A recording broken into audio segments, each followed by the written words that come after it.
Hello दोस्तों, स्वागत है आपका एक बार फिर से रिएक्ट नेटिव के इस ट्यूटोरियल सीरीज के अंदर। और दिवाली हो गई है खत्म और हम आ गए हैं आपके लिए लेके एक और न्यू ट्यूटोरियल हमारी इस रिएक्ट नेटिव की सीरीज के अंदर। और आज के सेशन में हम देखने वाले हैं कि हम किस तरीके से हमने जो टू डू लिस्ट को ऐड करवाया था उसको डिलीट कर सकते हैं। अब देखिए, मैं यहाँ पे मेरे वीएस कोड की स्क्रीन के ऊपर आ चुका हूँ और जैसे कि आप देख पा रहे हो, यहाँ पे हमने क्या किया था, यहाँ पे हमने कुछ कैटेगरी के डेटा को ऐड करवाया था, हमारे टास्क के डेटा को ऐड करवाया था एंड यहाँ पे कुछ हमने करवाया है, डिलीट का ऑप्शन दे के रखा हुआ है। नाउ अब मुझे क्या करना है, यहाँ पे एक डिलीट का बटन जो मैंने यहाँ पे क्रिएट किया है। अब ये बटन जो मेरा है वो गैलियो फ्रेमवर्क के थ्रू आया हुआ है, तो अगर आप यहाँ से देखते हो तो आप यहाँ से देख सकते हो बटन जो कि मैंने यूज किया है वो है गैलियो के अंदर से। ओके, एंड नाउ मैंने उसको रेंडर आइटम के अंदर रख दिया है क्योंकि मुझे क्या करना है, इसको डायनेमिक करना है, तो मैं रेंडर आइटम के अंदर ही उसे ले जाऊंगा। और जो मेरा मैप करूंगा यानी कि फ्लैट लिस्ट जो मैंने चलाए हैं वहां पे मैं क्या करूंगा, वहां पे मैं इसको दे दूंगा इस पर्टिकुलर रेंडर आइटम को। सो कुछ इस तरीके से हमने करके रखा हुआ है। नाउ व्हाट, अब मुझे क्या करना है यहाँ पे। सो बेसिकली मुझे क्या करना है, जब मैं इस डिलीट बटन के ऊपर क्लिक करता हूँ तो मेरा जो रिकॉर्ड है वो क्या हो जाना चाहिए, डिलीट हो जाना चाहिए। बहुत ही सिंपल टास्क है हमारे लिए। अब इसको परफॉर्म कैसे करना है वो देखते हैं। तो उसके लिए सबसे पहले मैं क्या करता हूँ, यहाँ पे आ जाता हूँ, यहाँ पे एक इवेंट क्रिएट कर देता हूँ। इवेंट कौन सी रहने वाली है मेरी बटन की, मुझे क्लिक इवेंट क्रिएट करवानी है, सो मैं इसके ऊपर करूंगा ऑन प्रेस। ओके, सो यहाँ पे मुझे क्या करना है, ऑन प्रेस इवेंट करनी है एंड ये मेरे कॉलबैक फंक्शन रहेगा। एंड नाउ यहाँ पे मैं एक मेथड ले लेता हूँ, डिलीट टू डू। अब यहाँ पे मैंने वो मेथड अब तक क्रिएट नहीं किया है, तो मैं ऊपर की तरफ उसको क्रिएट कर लूंगा। लेकिन इसके अंदर मुझे करना क्या है, इसके अंदर मुझे मेरे आइटम की आईडी पास करवा देनी है। सो मैं यहाँ पे क्या लिख देता हूँ, सिंपल लिख देता हूँ आइटम डॉट आईडी। तो ये क्या करेगा, मेरी आईडी दे देगा। अब यहाँ पे डिलीट टू डू मैंने दिया हुआ है, सो मैं आ जाता हूँ यहाँ पे।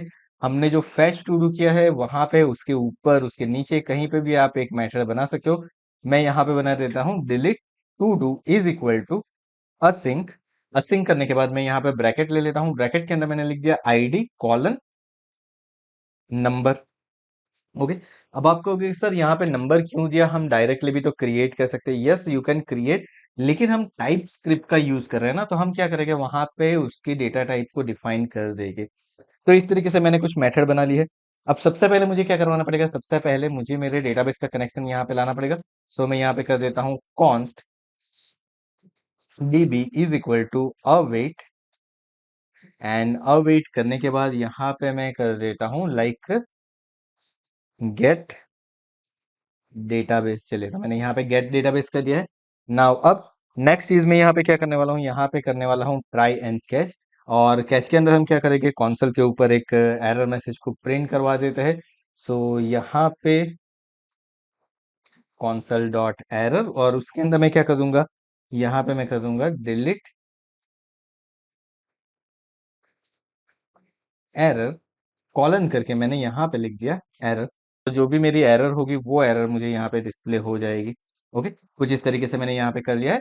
एंड नाउ ट्राई के अंदर मुझे क्या करना है, तो ट्राई के अंदर आ जाता हूँ। यहाँ पे मेरे लिए टास्क बहुत ही सिंपल है, मुझे यहाँ पे क्या कर देना है, मुझे यहाँ पे लिखना है अवे, क्योंकि मुझे डिलीट करवाना है। सो पहली चीज मैंने कर लिया अवे। देन उसके बाद डीबी, जो कि हमने वेरिएबल इनिशियलाइज किया था, उसके ऊपर रन असिंक। ओके, सो यहाँ पे मैं लिखूंगा रन असिंक। ये खास आपको याद रखना है कि यहाँ पे आपको क्या लिखना पड़ेगा, रन असिंक लिखना पड़ेगा। एंड देन उसके बाद इन्वर्टेड कॉमा के अंदर आपको क्या करना है, आपको आपकी डिलीट की क्वेरी को यहाँ पे एग्जीक्यूट करवाना है। जैसे कि मैं यहाँ पे करता हूँ डिलीट फ्रॉम, उसके बाद हमने दिया था टू डू स्पेस करके मैं लिखूंगा यहाँ पे कंडीशन, यानी कि where ID is equal to करके मैंने यहाँ पे दे दिया क्वेश्चन मार्क। एंड देन उसके बाद मुझे क्या करना है, यहाँ पे दे देना है सेमीकोलन। मेरी क्वेरी हो गई, लेकिन क्वेश्चन मार्क के अंदर मेरी अभी वैल्यू नहीं आई है, तो मैं कॉमा करके यहाँ पे क्या करूंगा, यहाँ पे एक एरे बना दूंगा और एरे के अंदर मैं आईडी पास करवा दूंगा। तो ये क्या करेगा, ये मेरे मल्टीपल पैरामीटर को एक्सेप्ट करवाएगा। कुछ इस तरीके से मैंने यहाँ पे कर दिया है। Now this should be work, ये वर्क करना चाहिए। अभी के लिए मुझे कुछ एरर दिखा रहा है, सो मैं इसे थोड़ा सा करेक्शन कर लेता हूँ। यहाँ पे एक बार सिंगल इन्वर्टेड कॉमा करके चेकआउट कर लेते हैं। ओके गाइस, सो कुछ इस तरीके से हमने कर दिया यहाँ पे। चलिए, ये तो मेरा हो गया। एंड नाउ अब इसको मैं सेव करता हूँ, सेव करते ही लेट्स सी अब क्या होता है। नाउ अब मैं क्या करता हूँ, ये तो मेरा काम हो गया। अब मुझे वापस एक बार क्या करवाना पड़ेगा, मुझे वापस एक बार फेच टू डूज करवाना पड़ेगा, क्योंकि मुझे क्या करना है, मुझे वापस एक बार मेरे सारे डेटा को डिस्प्ले करवाना है। सो यहाँ पे हमने कर दिया फेच टू डूज, तो वो लिस्ट को क्या करेगा, रिफ्रेश करेगा। Done. So now what we are going to do, मैं यहाँ पे डिलीट के ऊपर क्लिक करता हूँ। चलिए देखिए मेरे डेटा डिलीट हो गए, और अगर आप यहाँ पे फाइंड आउट कर पा रहे हो, हमारा एक रिकॉर्ड यहाँ से डिलीट होके आ चुका है। अगर मैं वापस एक बार एक और रिकॉर्ड को डिलीट करता हूं, अब देखिए अब मेरे पास सिर्फ सिंगल रिकॉर्ड रह गए और कुछ भी अवेलेबल नहीं है। मैं यहाँ पे क्लिक करता हूँ, वापस यहाँ पे आता हूँ। अब देखिए सिंगल रिकॉर्ड मुझे डिस्प्ले हो रहा है। It means this is working absolutely fine. यहाँ पे हमारा डिलीट का काम हो गया है फिनिश।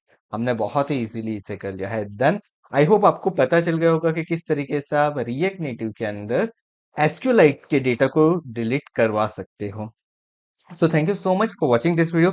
अगर आपको आज का ये वीडियो पसंद आया है तो वीडियो को लाइक करना और चैनल को सब्सक्राइब करना मत भूलिएगा। साथ में नोटिफिकेशन बेल आइकन के ऊपर भी क्लिक कर दीजिए, ताकि रिएक्ट नेटिव के आगे आने वाले वीडियो की आपको नोटिफिकेशन मिलती रहे। Thank you so much once again for watching this video. मिलते हैं हमारे रिएक्ट नेटिव के नेक्स्ट वीडियो के अंदर।